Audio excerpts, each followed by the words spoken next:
My name is Janine Caldwell. I turned 45 last September. For over 2 decades, I poured my soul into a little family-owned restaurant called Haley's Diner, tucked in the corner of Willow Street. It wasn't glamorous, no fancy uniforms, or tips that could pay off mortgages, but it was honest work. I opened that place at dawn before the sun kissed the rooftops, and I closed it down long after the last customer had scraped their plate clean. I knew the regulars by name, their kids' birthdays, their allergies, and their drama. I remembered how Mr. Hawkins liked his eggs over hard, and how Doris wanted her coffee hotter than hell but sweeter than sin. That place wasn't just where I worked. It was where I lived, breathed, and in many ways, belonged.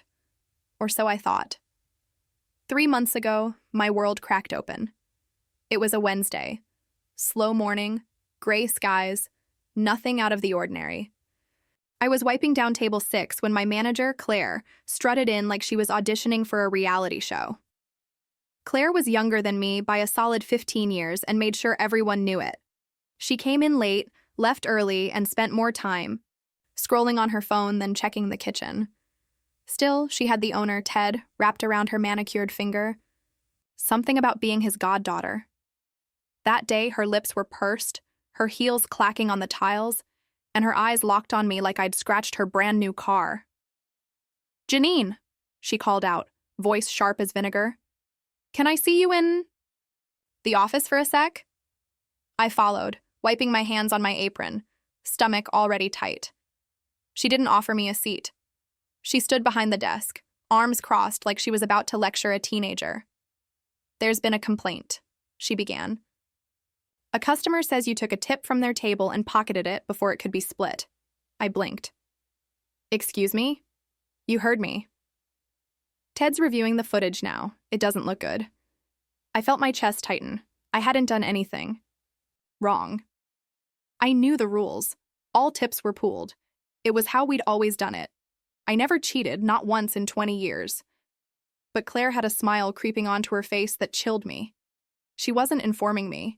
She was enjoying this. Setting me up. An hour later, I was escorted out. No chance to explain. No one to back me up. Ted wouldn't even look me in the eye. I didn't get to say goodbye to the girls in the kitchen or even grab my things. Just like that, I was gone. Years of loyalty erased by one smug accusation. Went home that day in a daze. I sat at the tiny kitchen table in my apartment, staring at my calloused hands. These hands had carried plates, poured coffee, cleaned messes, calmed crying kids, and held the hands of lonely widows. And now, to them, they were the hands of a thief. What stung most wasn't the job.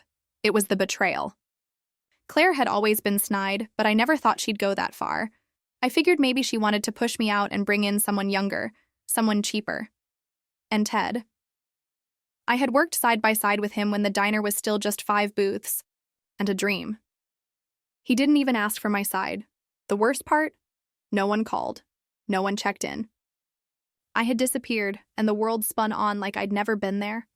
I stayed home for 2 weeks, licking my wounds, crying into tea, and rereading old thank you notes customers had left me over the years. "Best waitress in town," one had scribbled. "You made our mornings brighter," another said. But they felt like lies now.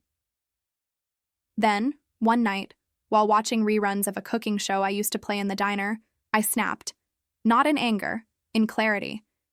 If they thought I'd slink away and disappear, they didn't know me at all. I wasn't going to beg to come back. I wasn't going to explain myself to people who didn't care. I was going to do something else. I picked up my old recipe notebook, the one I'd kept since I was 20, scribbled full of pancake tweaks, soup secrets, and spice blends only I knew. I flipped through the worn pages, and a plan began to form. A dangerous, delicious plan. They wanted me gone.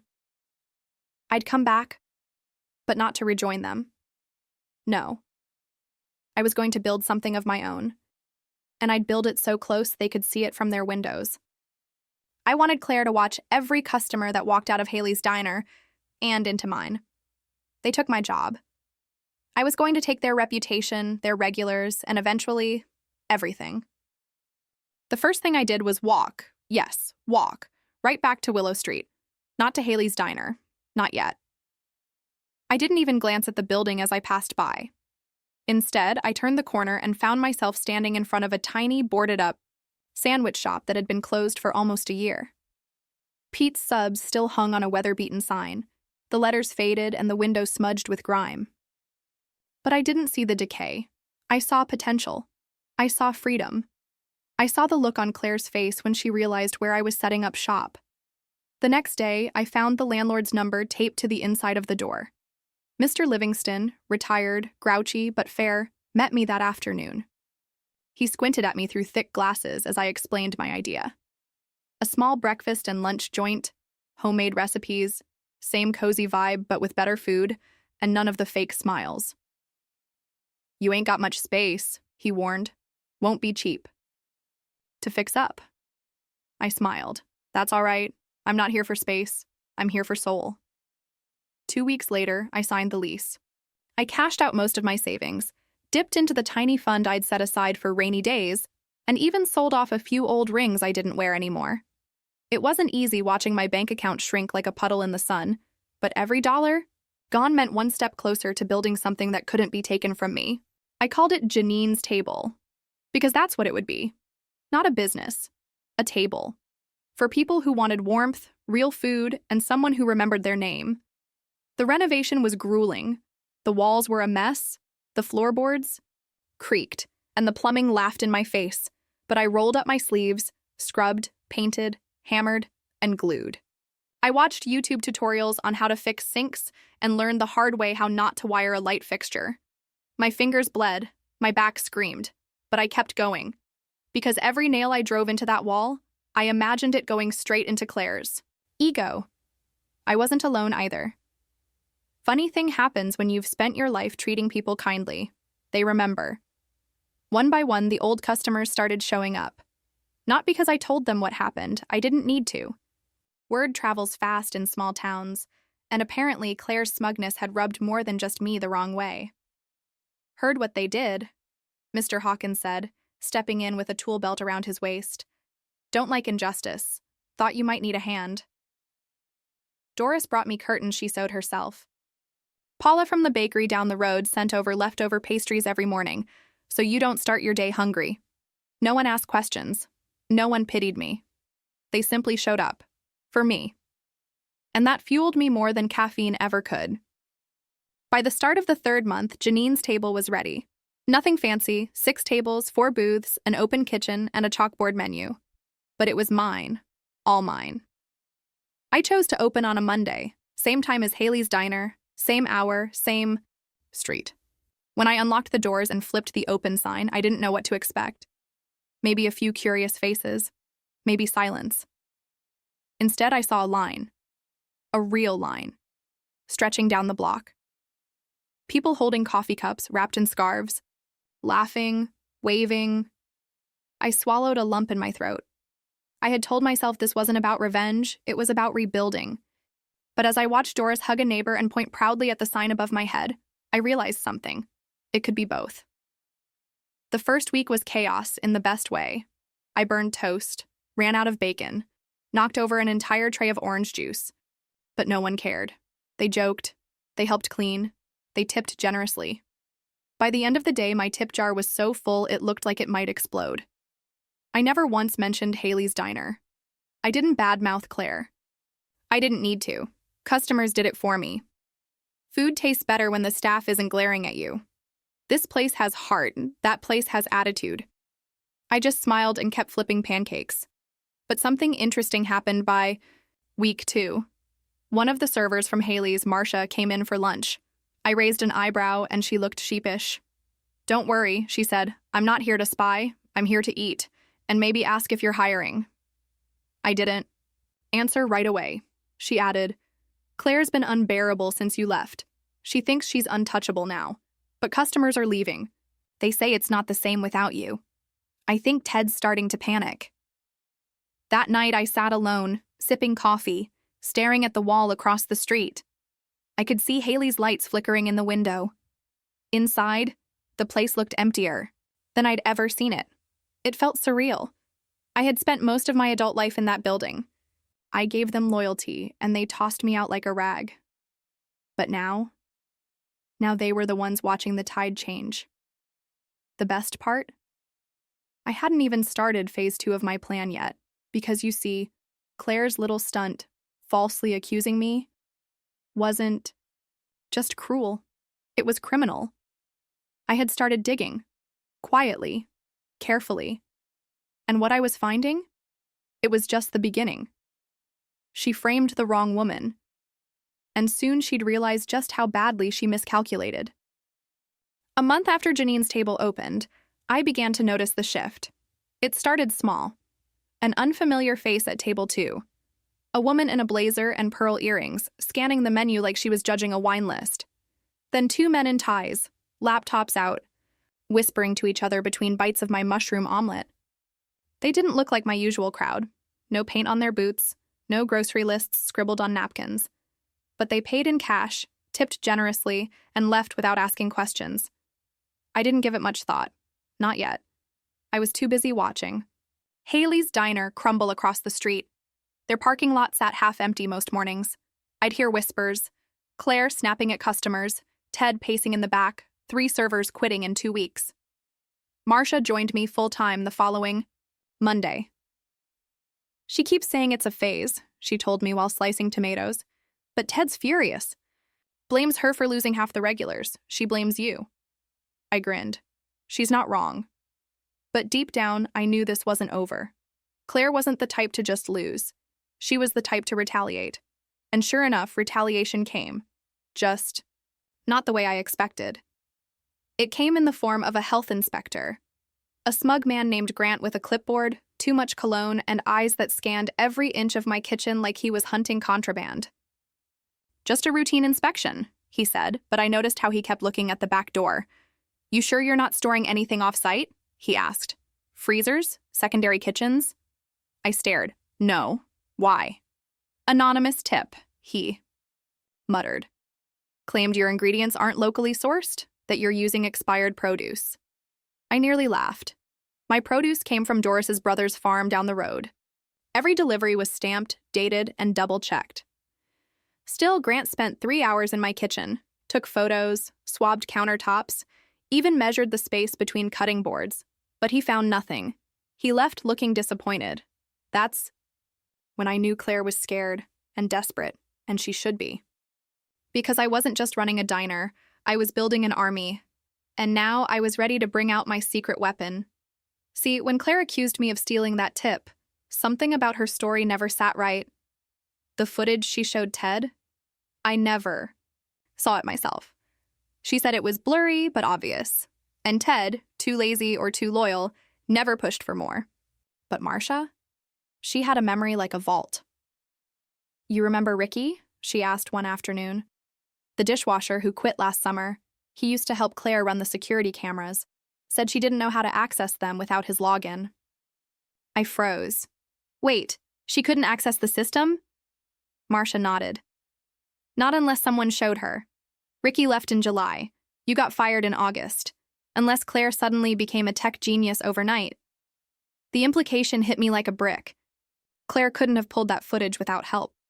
So either she had someone forge it, or there was never any footage at all. And if that was true, I could prove it. I started digging. I pulled up every health department record I could find on Haley's Diner. 3 minor violations last year. Nothing serious. But something caught my eye. A permit renewal delay filed 2 months before I was fired. Plumbing issue, it said, under temporary remediation. That alone wasn't suspicious. What was suspicious? The follow-up inspection never happened. Claire had marked it as resolved, but there was no official signature. Meaning, technically, they were operating on an expired sanitation permit. And that was enough to shut them down, but I wasn't finished. I went to Ricky, found him working at a car wash out by the freeway. He was surprised to see me, but not shocked. Heard what happened, he said. Didn't believe it for a second. I asked him about the footage, about the system, about whether Claire could have accessed anything without his help. He shook his head. No chance. She asked me for the password twice a week. I changed it when I quit. If she pulled something up, it wasn't real. I stared at him. So she lied. He nodded. Probably used a phone video or edited clip. She had a cousin who was good with tech. That night, I didn't sleep. I sat in my tiny apartment with the lights off, replaying everything in my mind. The accusation, the shame, the silence from people I trusted. Claire hadn't just framed me, she fabricated evidence. And Ted? He let it happen, because it was easier to believe a story than confront the truth. The next morning, I called a friend, Carrie Simmons, a freelance reporter I hadn't seen since high school. We met for coffee behind my shop. I handed her a folder. Inside were screenshots, permit records, old staff testimonies, and Ricky's written statement. "This is explosive," she whispered. I leaned back. "Make it louder." She published the story 3 days later. Local diner accused of framing longtime employee.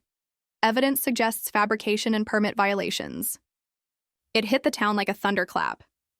Comments flooded in. People who'd once turned away from me were now knocking on my door. Reporters called. Customers boycotted Haley's. By the end of the week, the health department showed up. For them, this time.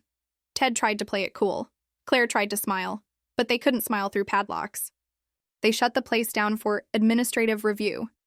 And just like that, the corner that once belonged to them belonged to me. Completely. Permanently. Claire tried to call me. I didn't answer. She sent a message. "We need to talk." I didn't reply. There was nothing left to say. They erased me. I rebuilt myself. And now, every time I flip that open sign, I remember one thing. Revenge isn't always loud. Sometimes it's just the sound of the doorbell jingling as another customer walks into your life and out of theirs. They say when someone falls, they either hit the ground or they learn to fly. Claire hit the ground, and she hit it hard. After the story broke, Haley's Diner never reopened. The health department's administrative review turned into a full-on investigation.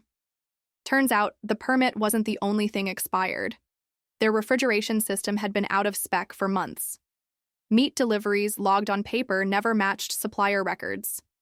Food storage violations. Employee complaints. Swept under the rug.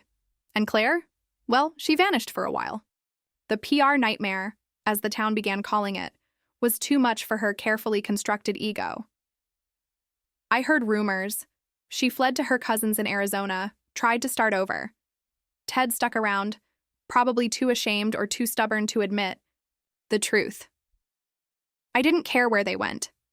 My eyes were forward now. Business at Janine's table exploded. We added 2 new booths, expanded to weekend hours, and started a daily pie special that became a hit with the local high schoolers. Marcia trained 2 new hires, one of them, a single mom who'd been overlooked at Haley's for years. The place buzzed with energy, laughter, community, healing. Still, something in me hadn't let go. It wasn't just about what Claire and Ted did. It was how easily people had let them. Customers I served for decades didn't speak up. Friends went quiet. The silence stung more than the lies. So when I received an anonymous invitation to the town's upcoming local business leaders' dinner, I hesitated. It was being hosted at the City Hall Ballroom, a once-a-year gathering where chamber members and business owners exchanged fake smiles and undercooked chicken. The invitation came with a note. "You've earned your seat." At first I thought about ignoring it. I didn't want their applause. But then I realized something. This wasn't their stage anymore. It was mine. So I accepted. I wore a dark blue dress. Nothing fancy, but clean, pressed, and with just enough strength in the shoulders to remind me who I'd become. Marcia winked at me as I left. "Show them what survival looks like." The ballroom shimmered with gold lights and bad jazz. Round tables lined the floor, place cards with names in elegant print. I scanned the room, half the faces familiar, some sheepish, others cautious. I didn't smile. I sat at my assigned table next to the mayor, who gave me an awkward nod and then stared into his wine. That's when I saw him, Ted, standing near the back, fidgeting with his tie, trying to pretend he still belonged here. And next to him, Claire. Her hair darker now, pulled back tight. She wore a stiff black blazer, lips pursed like she was biting back a storm. For a moment, our eyes met. Her expression flickered. Shock, then anger, then something else. Regret, maybe, or fear. I tilted my head, didn't blink. She looked away. The mayor tapped his glass. We'd like to begin with tonight's keynote. I nearly choked on my water when he added, this year we'd like to recognize someone whose resilience, integrity, and dedication have become the backbone of our downtown revival. Please welcome Janine Caldwell. The applause was hesitant at first. Then it grew, louder, stronger. Some clapped out of politeness. Some, I think, clapped out of guilt. But I didn't care why. I walked to the microphone, took a breath, and began. Most of you know me as the lady who poured your coffee every morning for the past 20 years, I said. And if you forgot, that's okay. I'm not here to remind you of the past. I'm here to talk about what happens when we stop letting the wrong people define who we are. The room went still. I was accused of something I didn't do. I lost my job, my dignity, my reputation, and for a while, I thought I'd lost my worth. I paused, let the silence stretch. But here's the thing about being underestimated. It teaches you how to rebuild from the ashes. It teaches you how to make fire from nothing. A ripple of unease moved through the room. I continued. I didn't get justice from an apology. I got it from every customer who believed in me, every plate I served with purpose, every person who chose truth over comfort. And to those who didn't, I looked directly at Ted, at Claire. Thank you. Because you taught me the most valuable lesson of all, that erasing someone doesn't mean they disappear. Sometimes it just clears the way for them to become unstoppable. I stepped down. Applause roared. Ted didn't clap. Claire had already left. After the dinner, a few approached me, soft apologies, quick handshakes, nervous smiles. I nodded, accepted them like spare change. But I didn't need validation anymore. I had my table, I had my people, and most of all, I had myself. That night, I walked past Haley's one last time. The windows were dark. A for lease sign hung crookedly on the door. I stood there watching my reflection in the glass. Not the same waitress they tried to erase. Not anymore. I was the woman who came back, the one who turned betrayal into business. And tomorrow? Tomorrow, I'd open again, just like always. But this time, with a little more steel in my spine and a whole lot more pie on the menu. 3 months passed since the night of the business dinner. The memory of my speech still lingered in town whispers, in barbershop chatter, in bakery lines. Some called it bold, others called it theatrical. I didn't care what they called it. For me, it was closure. But as the dust settled, I started to feel something unexpected. Peace. Not the kind you find in a quiet room, but the kind that grows slowly, like ivy creeping back onto the walls you once thought were ruined. Business at Janine's table kept booming. The chalkboard menu was full of rotating specials now. Marsha's spicy chicken soup, Paula's mini fruit tarts, and my signature sweet cornbread with honey butter. Every table stayed warm, and every booth had a story. We'd started a little tradition, too. Every Wednesday, one customer could leave a note under their plate, anonymous or signed, telling us what they were grateful for that week. Some were funny, some made us cry. One just said, "You gave me a reason to get out of bed again." I framed that one, hung it by the door. But beneath the routine and the laughter, I knew something had shifted in me. Revenge was no longer the fuel. I had won, yes, but I didn't wake up each morning to gloat or to prove anyone wrong. I woke up because I wanted to keep building something no one could take. Not again. Then, one morning, something strange happened. A young woman, maybe 25, tired eyes, messenger bag slung across her shoulder, Came in alone. She ordered a tea and stared at the menu like she couldn't read it. I approached. "You all right, sweetheart?" She looked up. I was told to come here by someone who said you'd understand." I tilted my head. "Who sent you?" "Ricky," she whispered. "He said you helped him when no one else would listen." My heart clenched. I gestured to an empty booth. "Sit. Tell me everything." Her name was Eliza. She'd just been fired from a coffee chain a few towns over, accused of stealing product, caught in a story that didn't add up, and pushed out by a manager who had every reason to silence her. "I don't have proof," she said, "but I swear I didn't do anything. She paused, eyes brimming. "I just want to work somewhere I don't have to look over my shoulder." I didn't hesitate. "You're hired." She blinked. "What?" "You're hired," I said again. "We'll start you on prep. Work your way up. No pressure. No judgment. You just show up and be honest. We'll do the rest." She stared at me like I'd handed her a winning lottery ticket. But I hadn't. I'd just done what no one had done for me. I'd listened. That night, I sat alone at table 4, the one closest to the window. From there, I could still see Haley's old spot.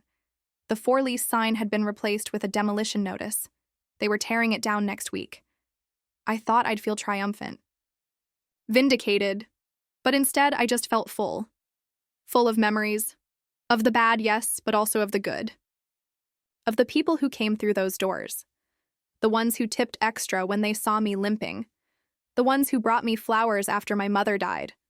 The ones who said, "Just the usual," and made me feel like I mattered. I raised my glass of iced tea to the empty lot. "Thanks for the lessons," I whispered, "but I'm feeding souls elsewhere now." As the sun dipped low, casting warm light through the diner, I thought about the phrase people kept repeating since all this happened. "You were erased." But they were wrong. I was never erased. I was rewritten, stronger, smarter, softer in some ways, sharper in others. They took away a job, but I built a legacy, one plate at a time, one kind word at a time.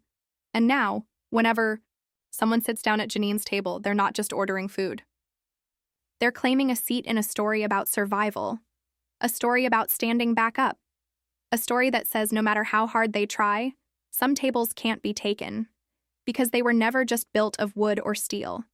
They were built of grit, of grace, of every woman who's ever been told she was just something. I was never just a waitress. I was the storm behind the counter, the name above the door, the reason someone else didn't give up. And that's a meal they'll never forget. A few weeks after Eliza started working at Janine's table, I came in early one Sunday morning. The sky was still soft with the pale blue of dawn, and the air smelled like dew and bread crust. I always liked coming in before the rest of the world caught up. That quiet space before the coffee started brewing and the chatter began. Just me and the heartbeat of the place I built from ashes. I turned on the lights, straightened a few chairs, and paused by the window. Across the street, the demolition crew had already started taking Haley's apart. I watched them for a moment, the mechanical claw scooping out beams and plaster like a child wrecking a sandcastle. I didn't smile. I didn't need to. That place had died long before the walls came down, and I had already mourned what I lost there. I moved toward the back, flipping on kitchen lights, and there it was, taped to the fridge, Eliza's handwriting, a sticky note. "Thank you for seeing me." I stood there for a long time. Maybe it was the early hour or the quiet, or maybe it was just one of those moments when everything hits you all at once. I thought about the dozens of Elizas I had seen over the years, the ones who worked double shifts without complaint, the ones who held back tears in walk-in coolers, the ones who kept their heads down and swallowed unfairness because they thought that was the price of surviving. I used to be one of them, but not anymore. I wasn't just surviving. I was rewriting the rules. I took the note and pinned it to the staff board. Then I grabbed a new sheet of paper and wrote something underneath it in red ink. This is your table now. No one gets to take your seat again. That morning, customers flowed in as usual. The smell of cinnamon toast and turkey hash filled the air. Someone put quarters in the old jukebox near the back, and Johnny Cash rumbled low across the walls. Familiar faces smiled. New ones found a place to sit. And I moved through them like always, refilling cups, listening to stories, telling a few of my own. But something in the air had changed. I realized this wasn't just my diner. It had become something more. A shelter, a reminder, a quiet rebellion in the shape of scrambled eggs and Sunday smiles. Around 10:15, the bell above the door jingled again, and in walked someone I hadn't expected. Ted. He looked older. More than he should have in just a few months. His shirt was wrinkled, hair more gray than I remembered. His eyes searched the room before they landed on me. I didn't stop wiping the counter. "Coffee?" I asked, voice even. He nodded, sat at the bar.